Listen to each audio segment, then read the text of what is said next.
Salam damai dan sejahtera bagi seluruh pemirsa dimanapun Anda berada pada saat ini. Mula pertama saya mengucapkan selamat tahun baru. Pada kesempatan yang indah ini saya mau menyampaikan kebenaran firman Tuhan terkait dengan kehidupan kita sebagai umat yang beriman kepadanya dengan kebenaran firman Tuhan. Terlebih dahulu mari kita berdoa. Terima kasih Tuhan, Tuhan yang sudah sedang dan akan terus menolong kehidupan kami. Tuhan sudah memimpin, menuntun, memberkati kehidupan kami di sepanjang perjalanan hidup dan kehidupan yang Tuhan berikan. Kami sudah mengakhiri, menyudahi tahun yang lama, tahun 2021, dan kini kami berada di tahun yang baru, tahun 2022.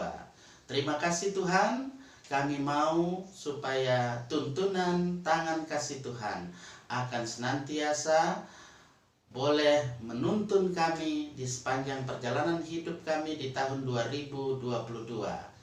Terima kasih Tuhan, kami mau membaca firman Tuhan dan kami mau mendengar apa maksud rencana dan tindakan Tuhan Allah untuk tahun-tahun kehidupan kami di tahun 2022 ini. Dalam nama Tuhan Yesus. Amin.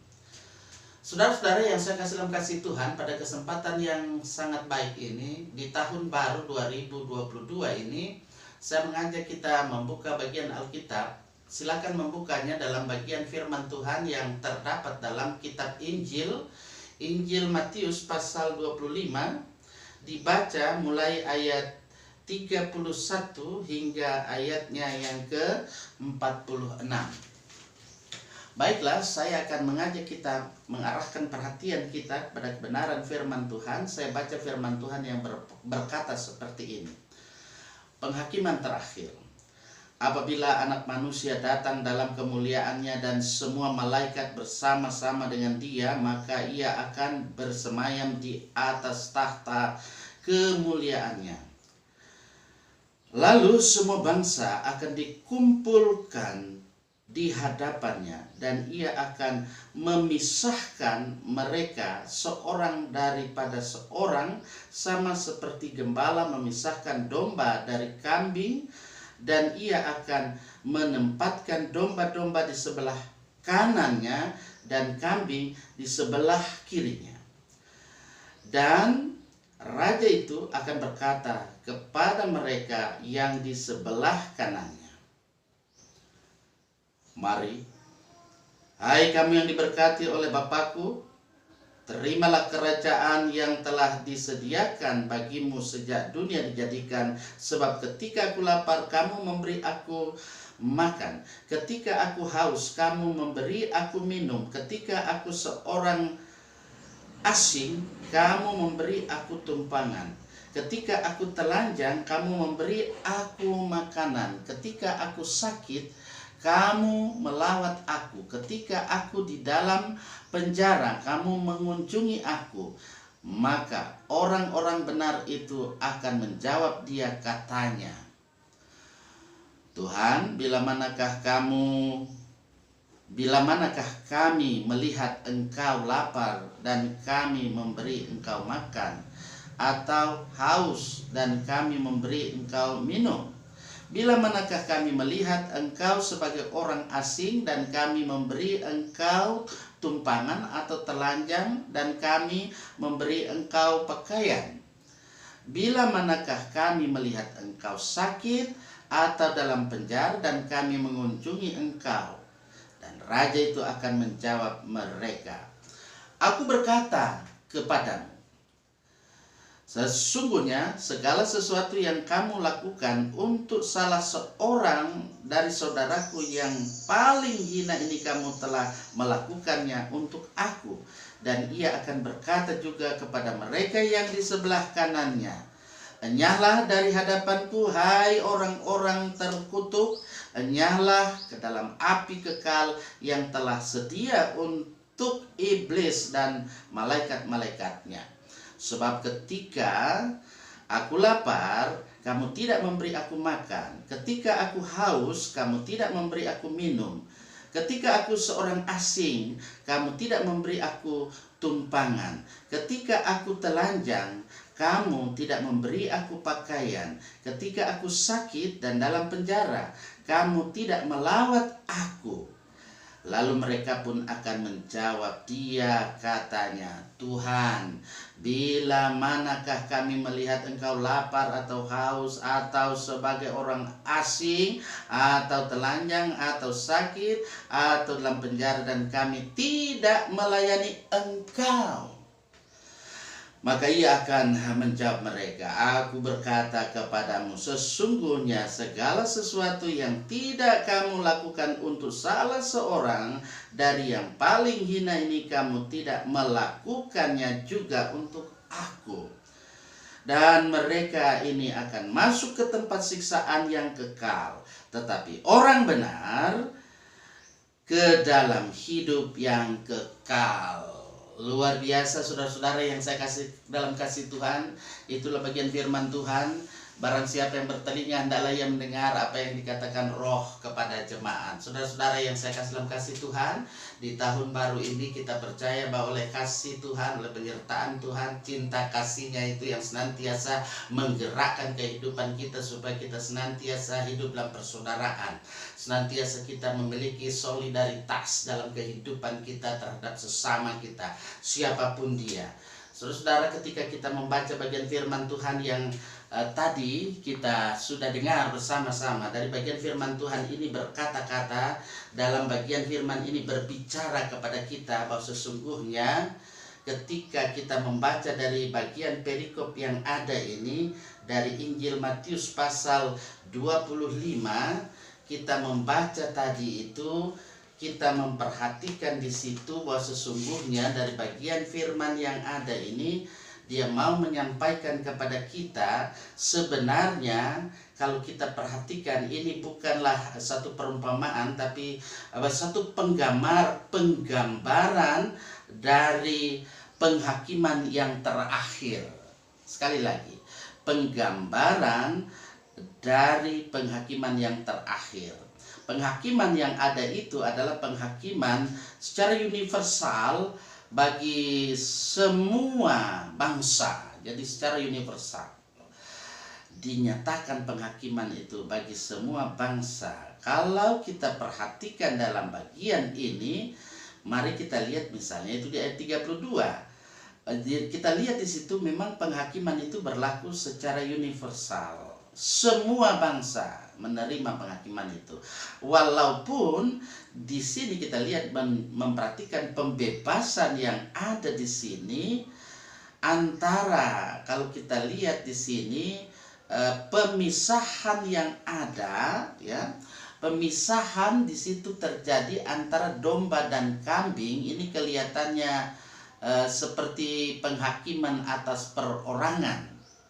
Perhatikan, kita lihat ayat perbandingannya. Kalau Bapak Ibu Saudara membuka, silahkan buka dan baca dalam Yehezkiel pasal 34 ayat 17.